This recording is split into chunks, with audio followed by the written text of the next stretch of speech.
This is my fight song.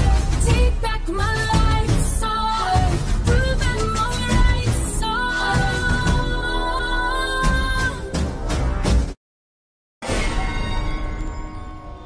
Kinsey's willingness to work with the devil at one point seemed to take on a very literal meaning. One of the interesting things I found several years ago in researching the Satanist Aleister Crowley was the influence that he has had on so many people here in the United States of America. And one of the men that he had influenced was Alfred Kinsey.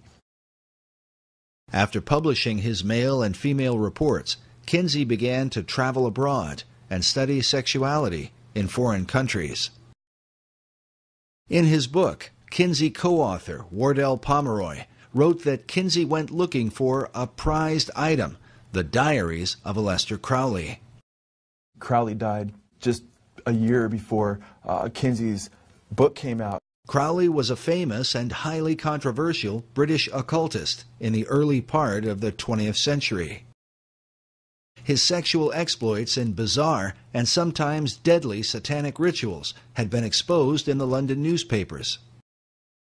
He also talked about taking a virgin and having sexual relations with her, and then upon a climax to actually murder her, cut her in 6 pieces, and put the names of the various demon gods on those 6 limbs, those 6 parts of her body.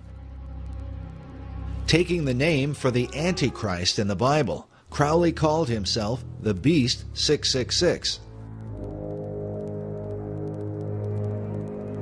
His famous saying was, "Do what thou wilt shall be the whole of the law," by which he justified all forms of immorality.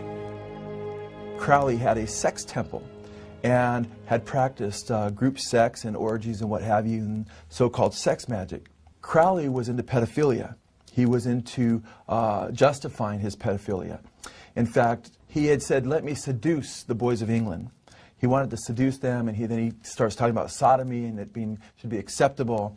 So, I mean, it was quite shocking, especially back then. Pomeroy wrote that Crowley was called by Lord Douglas the wickedest man who ever lived, and his sexual history alone was enough to earn him the title he gloried in, the Beast. Crowley kept a diary up to his death.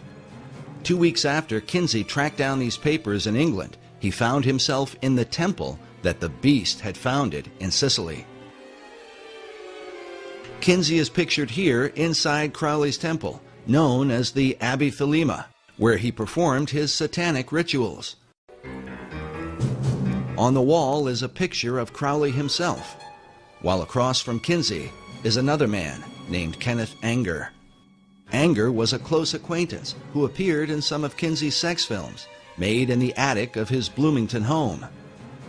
As an avant-garde filmmaker, Anger was deeply involved in the occult. He directed films with titles such as Lucifer Rising and The Invocation of My Demon Brother.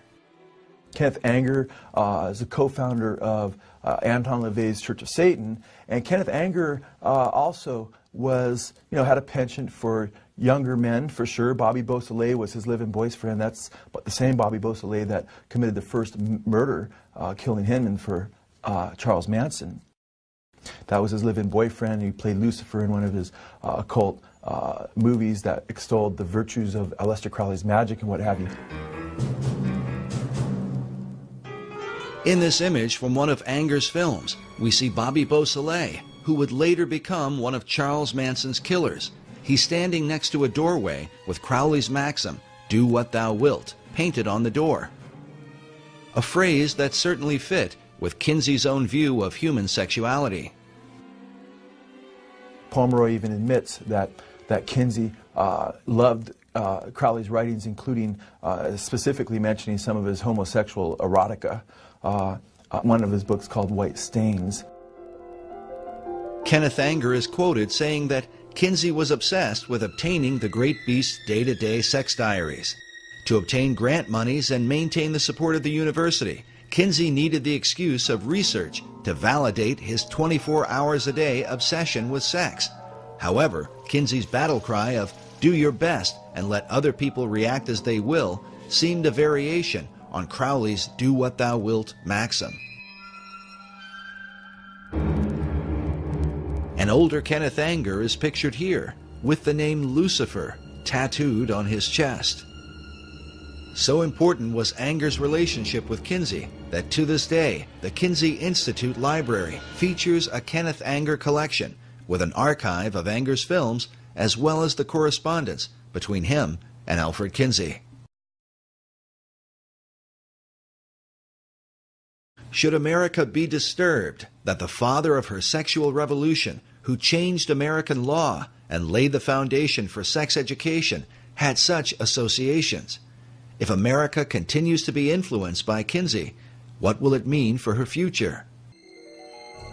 What Kinsey discovered at Crowley's mysterious abbey might provide a clue.